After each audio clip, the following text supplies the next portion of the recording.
was number 23 in the Rubank Advanced Saxophone Volume 1. It's a piece by Niemann, it's in 3/4 time, and it's in Allegro moderato speed. So my metronome says that.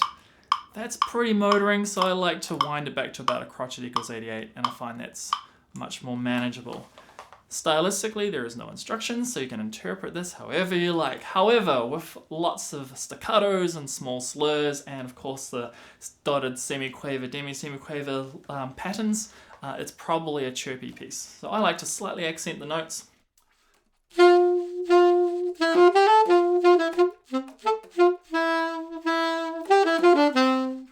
Maybe not all of them. So tam, it's got to sound playful. Alright, so articulation, very important because you want to bring up the character of the piece. So I'll slow it down so you can hear that articulation at play. Notice the comma. There's a lot of suggested phrase markings here. The commas, once you get to the stage of music, it's almost a compulsory breath. The music needs a chance to relax. They do get a little bit too keen on them, so take them with a grain of salt. However, the first one is a 4-bar phrase, so let's do that.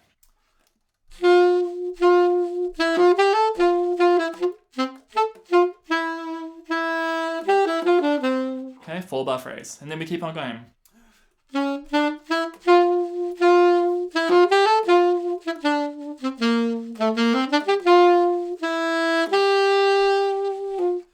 We have a dotted quaver, semiquaver rhythm show up. It's really, really important, especially in classical music, that you get that 3-to-1 aspect ratio.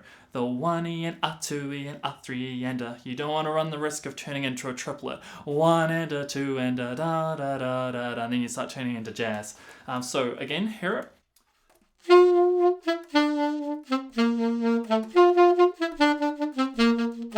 Now, to make this sound nice and playful, I like to decay, like slightly decrescendo the dotted quaver. Ba-da-da-ba-ba-da-ba-bam, like this.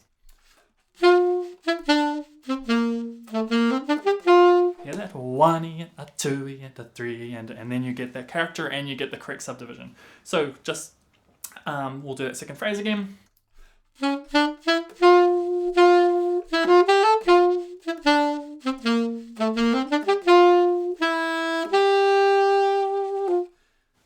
Bit of a gotcha, some of these long notes, make sure you're fully counting through those. 1E and a 2E and a 3 and rest, right? Because there's so many short notes here that you sometimes, well, my students have sometimes, will misread the long notes and play them a bit too short, and then the music scurries along. So just be careful with the counting.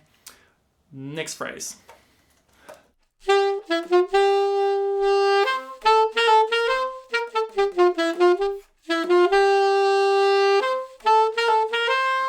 Alright, what is going on there? And notice I didn't stop on a comma. The music kind of wants to go to there and have a breath, but just have a look at where those commas are and see if you like where the phrasing's going in this music. However, let's go back to the beginning of the third line. Subdivision. We start off with some semiquavers. 1E and a 2 and 3, and so semiquaver is the predominant subdivision, followed by quavers. This will get you in the right counting frame of mind. 1E and a 2 and 3 and then we've got this kind of skippy little rhythm. So the dotted semiquaver, the demi-semiquaver, again, it's just your 3-to-1 ratio.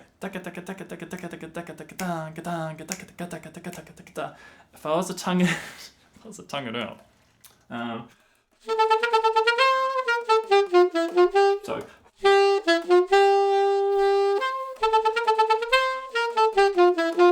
No, I don't expect you guys to do that. However, you got to hear that kind of groove in your head.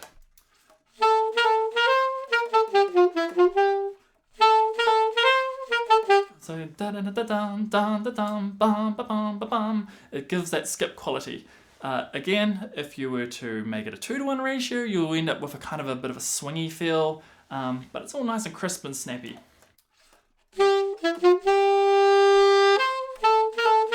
The other thing to remember, it's all fitting inside one crotchet beat too. So let's say the music just looks really, really confusing and you want to memorize something.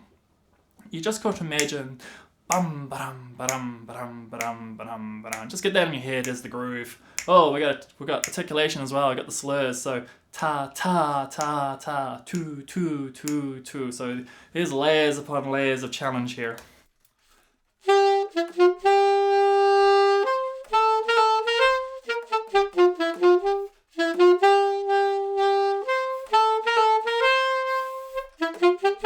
I'm pulsing out the beat there, so you obviously don't want to be pulsing out when you're performing this.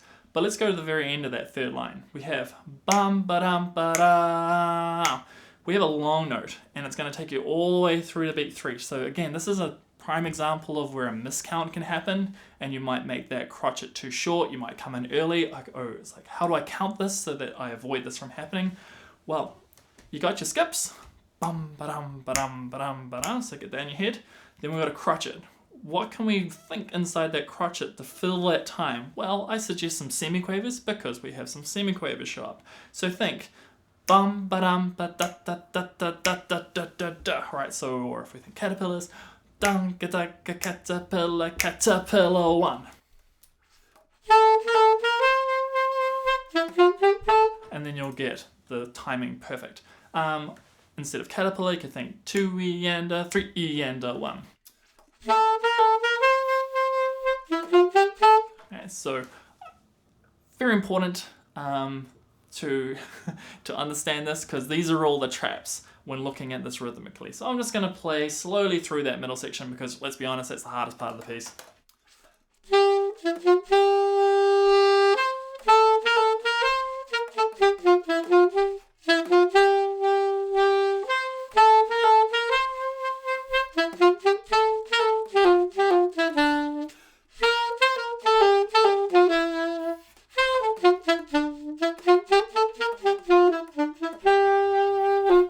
Again, at the very end there, we've got that semiquaver, so 1e and a 2e and a 3, so we've got the crotchet there. Make sure you get the full length, the whole 4 semiquavers, 1e and a 2e and a 3, and you get the time right.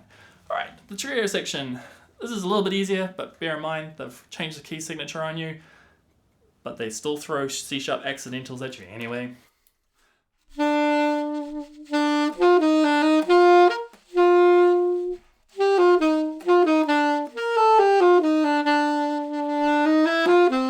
So again, with that crotchet tied to the semi, 1e and a 2, 1e and a 2 is still the same note, 1e and a 2e and a 3. Again, another example of where students can miscount that one. We keep on going.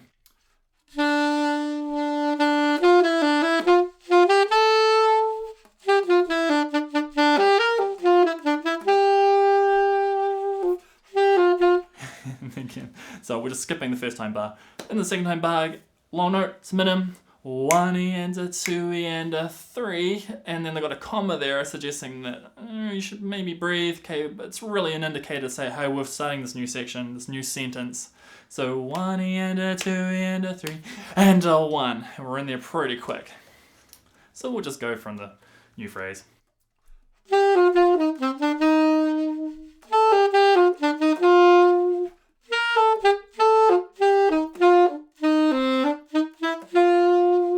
So slow that right down to hopefully emphasize the articulation. It's pretty complicated. I highly recommend just slowing it down and getting it all together all at once. Don't go trying to play the notes first and then the articulation. I recommend trying to get it all together. But to do so, just slow it right down. Just at this point, pretend like you're not even playing number 23 from the advanced book. We're just gonna grab this little technical, challenging section and just play with it.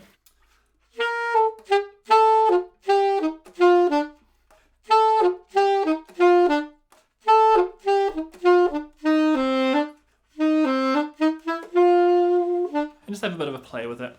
Get your fingers used to it, and then you can gradually bring the tempo back up. Then we keep going. I like to use a lot of psyche in this. It's not... As soon as you have a B, B's and C's next to each other, I quite like to use the psyche C, but here you're not gaining too much because you have to leap around a bit, but give it a play. Some good places to use the psyche C.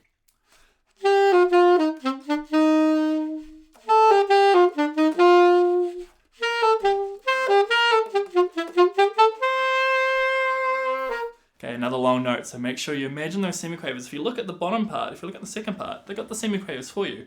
Ba-dum bum bum bum bum bum bum ba. So you got to imagine that second part being played. So that you kind of give your brain something to latch onto to make sure you play that note for its full length.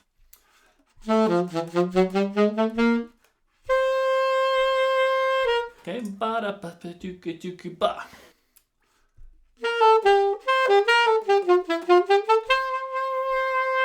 Okay, just imagine that other music being played in the background. And then, essentially, we're at the beginning again.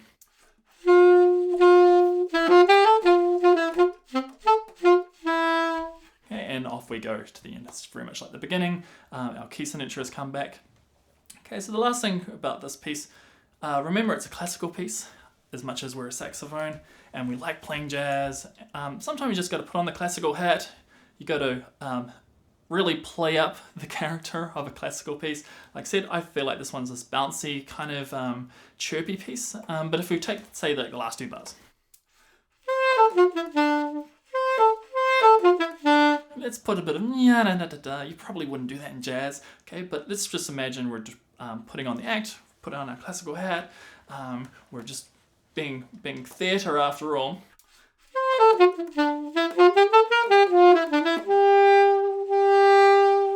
Okay.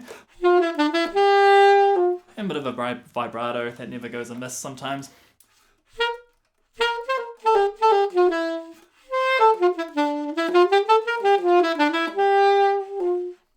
And there we go. That's number 23.